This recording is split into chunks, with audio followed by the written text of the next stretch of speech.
को इस वक्त की बड़ी खबर बता दें। दरअसल बड़ी खबर कर्नाटक चुनाव को लेकर। कर्नाटक चुनाव के लिए बीजेपी चुनाव समिति की बैठक लगातार जारी है। प्रधानमंत्री मोदी, अमित शाह और जेपी नड्डा इस बैठक में मौजूद।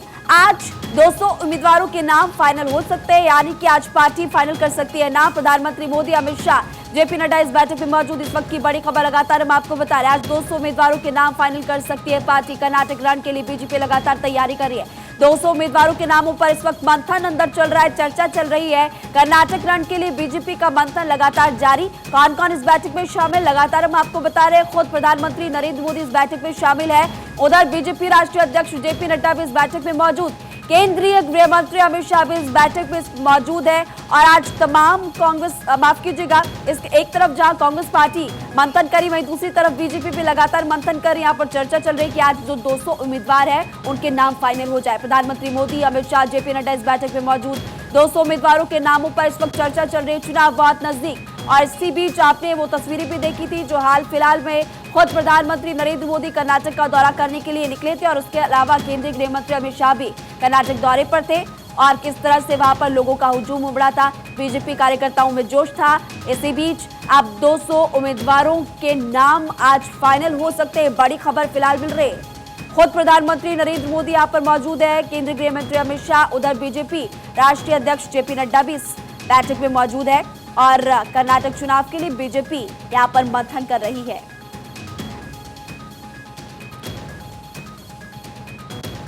तो ऐसे में हो सकता है कि 200 उम्मीदवारों के नाम आज ही फाइनल हो जाए।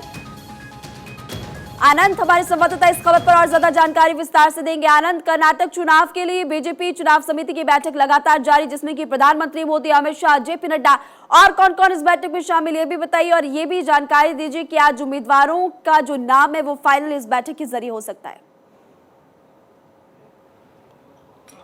जी बिल्कुल, अगर आपकी बात करें तो कर्नाटक को लेकर बीजेपी की कॉन्स्टिट्यूशनली जो सबसे बड़ी बॉडी है वो है सीईसी, जिसमें लगातार मंथन हो रहा है। अगर बात करें प्रधानमंत्री नरेंद्र मोदी जो बीजेपी के सर्वोच्च नेता हैं, उनके साथ साथ अमित शाह जो कि गृह मंत्री है, और पार्टी के राष्ट्रीय अध्यक्ष जगत प्रकाश नड्डा से लेकर तमाम सीईसी के सदस्य, जिसमें राजनाथ सिंह से लेकर उप मुख्यमंत्री महाराष्ट्र देवेंद्र फडणवीस, सर्बानंद सोनोवाल से लेकर तमाम बड़े नेता जो कि सीईसी में मेंबर हैं, वो इस वक्त बीजेपी मुख्यालय में मीटिंग कर रहे हैं। और आज तमाम उन सीटों पर जो कि कल 2 बार कर्नाटक कोर की बैठक हुई थी, जिसके बाद अब एक विधानसभा से 3 नाम जो निकल कर सामने आए हैं उनको सीईसी के सामने रखा जाएगा उस टेबल पे लगातार। और उसके बाद प्रधानमंत्री की अध्यक्षता में ये मीटिंग हो रही है। उसमें 3 नामों में से एक नाम फाइनल होने के बाद एक लिस्ट बताई जा रही है, आज शाम या कल सुबह तक आ जाएगी, जिसमें मुख्यमंत्री बसवराज मुंबई से लेकर कई नाम शामिल हो सकते हैं।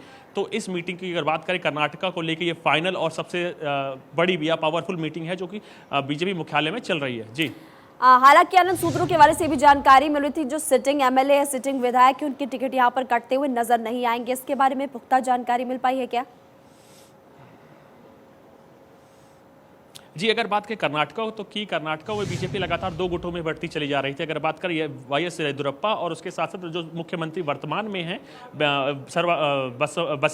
बसवराज मुंबई, उन तमाम दोनों गुट में लेकर लगातार सिर्फ उठव्वल की खबरें दिल्ली तक आ रही थी, जिसके चलते लगातार कर्नाटक कोर ग्रुप बैठक में दोनों ही कर्नाटक के बड़े बीजेपी नेताओं को बुलाया गया। तो उनके सामने ही वो तमाम लिस्ट, जिसके विधानसभा में 3 नाम को लेकर सहमति बनाई गई, तमाम कोशिशें की गई, जिसमें खुद अमित शाह थे और उसके साथ साथ राष्ट्रीय अध्यक्ष जगत प्रकाश नड्डा थे। तो तमाम कोशिशें की गई कि तमाम ये दोनों बड़े नेता एक साथ उतर सके और विधानसभा चुनाव में इसका फायदा हो सके। अगर आप बात करें कांग्रेस की, तो कांग्रेस की भी इस वक्त बैठक चल रही है। तो उसमें भी 2 ही कैंडिडेट थे, जिसमें से डी शिव कुमार और उसके साथ सिद्धार्थ मैया, दोनों बड़े नेताओं को लगातार कांग्रेस भी समझा रही थी। और उसके बाद अब उन दोनों के बीच में आनंद आपके पास लौटेंगे, क्योंकि हमारी पॉलिटिकल एडिटर अदिति नागर भी इस वक्त हमारे साथ जुड़ी हुई है। अदिति, ये जो बैठक है जिसमें कि प्रधानमंत्री मोदी, अमित शाह, जेपी नड्डा और यहाँ पर कर्नाटक चुनावों को लेकर मंथन चल रहा है, ये बैठक कितनी महत्वपूर्ण, और इस बैठक को लेकर आपके पास क्या जानकारी है?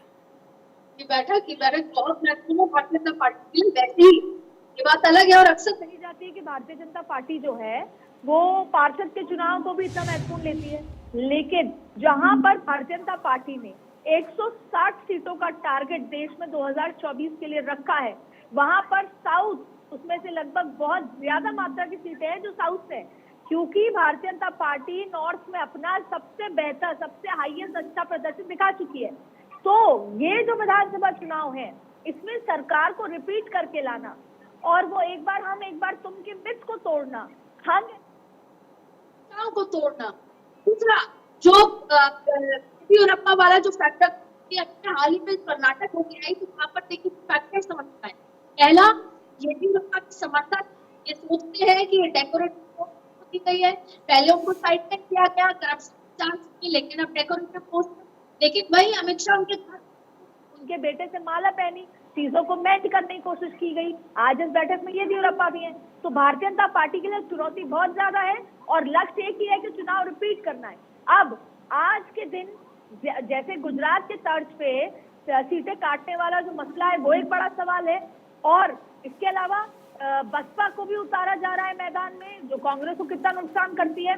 वहीं AIMIM की बात करें, आम आदमी पार्टी की बात करें, अब ऐसे में कांग्रेस फिलहाल अभी टक्कर में नजर आ रही है और भारतीय जनता पार्टी का जो इंटरनल सर्वे है वो भी 75 to 79 कहता है। तो आपका जो ये सवाल था कि ये बैठक कितनी महत्वपूर्ण है, उसको मैं आपको बताऊं कि ये बैठक उतनी महत्वपूर्ण है जीने मरने के लिए, जितनी जीने मरने और अस्तित्व के सवाल कांग्रेस के लिए है, उतना ही भाजपा के लिए है। क्योंकि भाजपा कर्नाटक से ये मैसेज देगी तेलंगाना में, आंध्रा में, केरला में, क्योंकि मेहनत में कमी तो भाजपा छोड़ती नहीं है, लेकिन कर्नाटक एक प्रवेश द्वार था पहले भी साउथ के लिए और अभी भी है। कर्नाटक में अगर अच्छा प्रदर्शन होगा तो देश भर में एक अच्छा मैसेज आएगा। अब आपको बता दें, चुनौतियां कम नहीं है। आज जब ये चर्चा होगी तो टिकटों के साथ साथ जो फीडबैक पिछले दिनों में कर्नाटक के सांसदों से अलग तरीके से लिए गए हैं, तो प्रधानमंत्री के पास ये मैसेज है कि चुनाव जीता जा सकता है, लेकिन अपने ही लोग अगर पूरे समर्थन के साथ चुनाव लड़े। तो आप समझ गए होंगे कि लोगों का इशारा प्रधानमंत्री को क्या समझाने का है। ऐसे में जैसा आनंद ने बताया कि आज देर रात या कल तक एक लिस्ट आ जाएगी, और जब ये CEC के दौर अगले खत्म होंगे तो अगले 2 दिन बाद से आप देखेंगे कि भारतीय जनता पार्टी की कारपेट बॉम्बिंग होगी। पूरी तरीके से भारतीय जनता पार्टी बेंगलोर से लेकर पूरे कर्नाटक में नरेंद्र मोदी की योजना, मोदी के चेहरे के साथ वहां उतर जाएगी। लेकिन फिलहाल भारतीय जनता पार्टी के लिए ये बैठक बेहद महत्वपूर्ण है।